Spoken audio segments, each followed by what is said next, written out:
बाबा आणि ती. जग तिचं छोटंसं ज्याच्या भोवती फिरत असतं, तो तिचं सर्वस्व म्हणजे तिचा बाबा असतो. जिचे बोबडे बोल न उलगडता तिच्या काळजातलं सारं काही ओळखतो, तो विश्वासू मनकवडा म्हणजे तिचा बाबा असतो. कधी आभाळासारखा उंच तर कधी जमिनीसारखा शांत. तिच्या एका हास्यासाठी झोकून देतो स्वतःला तिचे हट्ट पूर्ण करण्या. स्वतःच्या ठिगळ लावलेल्या कपड्यांकडे दुर्लक्ष करून धडपड करत असतो तिच्या डोळ्यांमध्ये सजलेले स्वप्न पूर्ण करण्या. यावर ती म्हणते, बाबा, जेव्हा जेव्हा मी पडू लागले, हा तुझाच होता हाती. अंधाऱ्या वाटांवर प्रकाशाचा दिवा बनलास तू, अन तूच बनला स्वाती. कधी व्यक्त झाला नाहीस ना कधी रडून दाखवलंस.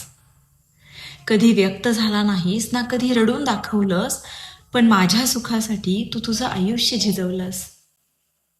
तुझ्या अपार कष्टांतून माझं नंदनवन फुललं.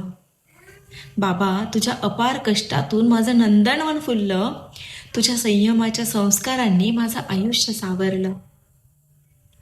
किती कृतज्ञ असावं मी, किती कृतज्ञ असावं मी, आज शब्दही लाजतात.